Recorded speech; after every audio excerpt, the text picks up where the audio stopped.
Hello internets. Today I'm going to talk about the GoPro mount that I created on my Triumph Street Triple R. It's so easy, even a caveman or Neanderthal can do it. All I did was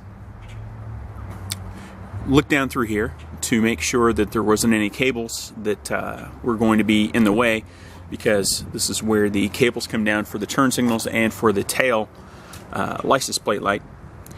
And all you have to do is just take this screw that's underneath here, if you can see it right there, and undo that, and the actual light will come off. And then underneath that you'll have an actual regular light housing. You just kind of pull it taut and make sure that the line is going to be over here on this side, which it was. And then over here on this side, just take a Allen key and pull this totally off. You don't have to disconnect it or anything like that, but just pull it to the side, and the line was actually over here coming down this arm. So it was clear to drill down through here. I used an 1/8 of an inch bit to go down through the plastic and then the steel underneath. And the steel underneath is kind of at an angle. So if you're not careful and you don't have the drill bit spinning pretty fast when you bite into the metal, if you just start there from scratch on the metal, you'll probably snap a couple of bits, which I did.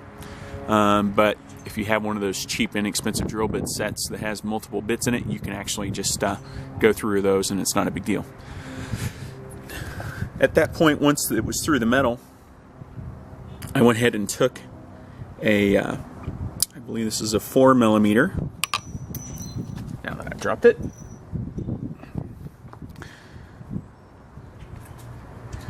Yes, it's a 4mm by 0.75 thread tap, and tap the metal actually down there at the base. So then this stainless steel screw will go down through all the way to the bottom, and I can just screw it into the metal because it's got threads on it now. Once I did that, just used a Phillips head, standard Phillips head.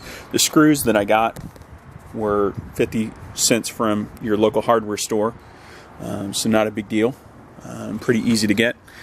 And then at the bottom, after I put that through, I don't know if you can see the image very well, but I went ahead and put a lock washer or a lock nut on the actual bottom of it, so you can see, so it'll be nice and secure at the base.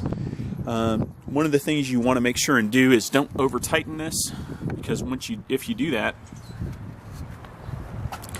the actual clip will be harder for your GoPro to come into, and it'll slide into there. It'll be a little bit more difficult. Well, now I can focus. There we go. So as long as you actually get it in there pretty snug, you'll be fine. One other thing I should say before, I went ahead and did a 1/4 inch countersink down through the center of this first, and this is just a curved one because it fits on there nice and snug, and it kind of goes with the contour of the bike.